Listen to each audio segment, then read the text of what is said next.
Greetings, YouTube. I recently watched the film The Seeker. It wasn't particularly good. I probably never do a full review on that one. But one of the main themes of the film is that the main character is the seventh son of a seventh son. Now, not long back, there was a Jeff Bridges fantasy film where he trained a seventh son of a seventh son in kind of a pseudo medieval historical setting. They were witch hunters and monster hunters and yada yada yada.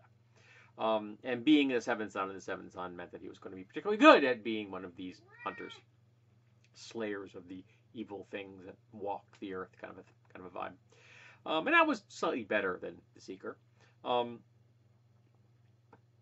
it got me thinking about every time I've encountered that particular trope of the seventh son of a seventh son. Now it has a great ring to it. It rolls off the tongue really well. It has an air of mystery to it. The seventh son of a seventh son. It just sounds like it is steeped in mythological authenticity, if you will.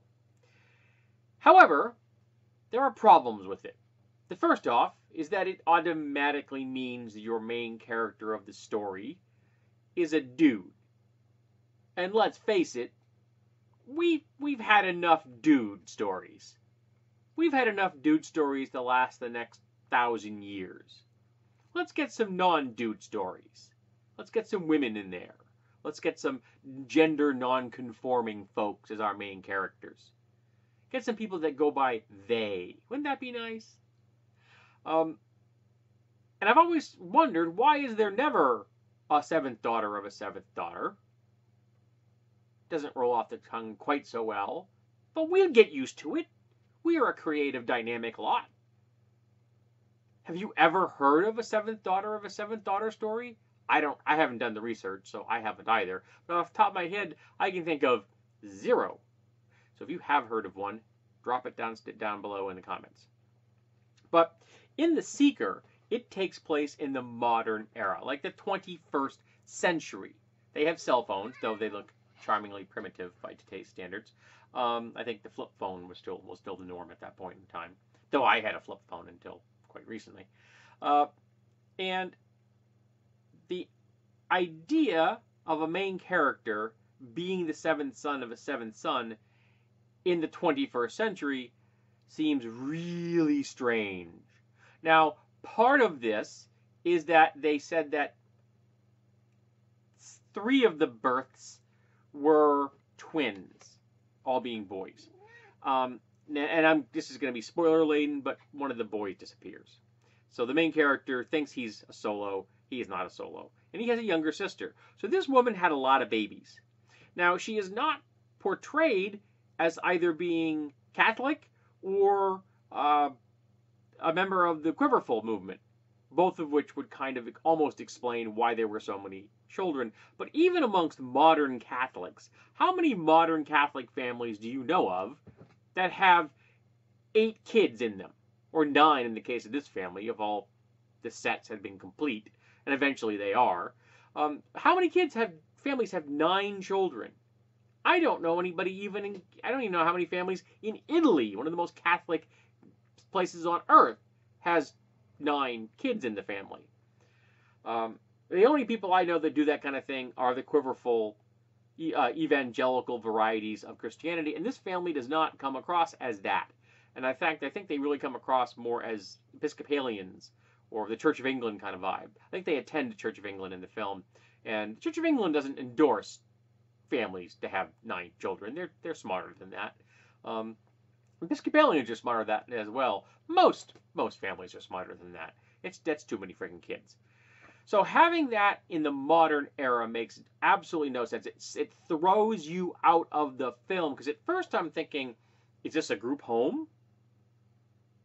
I didn't realize that he was the seventh son of a seventh son until they began, the mystical signs and portents began to fall into place with all the subtlety of cement blocks. And then I realized that, yes, this kid is supposed to be the seventh son of a seventh son in the 21st century. So I'm not sure how that's going to work anymore. We need to come up with a better trope for justification of their being an adolescent. Now, I think being the child of a mystical being, or having fey blood, or some other kind of mystical tradition in your family, born under a particular sun. There's lots of ways you can do this kind of magical stuff. There's endless ways, and they've been probably used. All of them have probably been used to death out there. I'm not searching for them, and again, I haven't read any fantasy fiction in a very long time. Um, but I just find it weird that the author of The Seeker went with that in the modern era, because it really just took me right out of the story. And it wasn't a deep story to begin with. So when you're taking me out of the shallow end of the pool, and suddenly I'm just standing there on the edge of the pool all dry and stuff, and kind of looking at the shallow pool going, wow, this isn't nearly as interesting as I thought it was going to be. You can't really swim in that, can you? So yeah, I thought it was weird and strange and off-putting. So let's talk about the seventh child of the seventh child. Are there any female versions out there? What is your favorite mystical tradition to get your adolescent projection thrown into a story? Do you know any good stories out there that have gender non-conforming main characters? Any recommendations for solid magical traditions of girls? That would be cool. So let's get some recommendations of things that are better than the seventh son of a seventh son in the 21st century, which is just weirdly anachronistic and strange.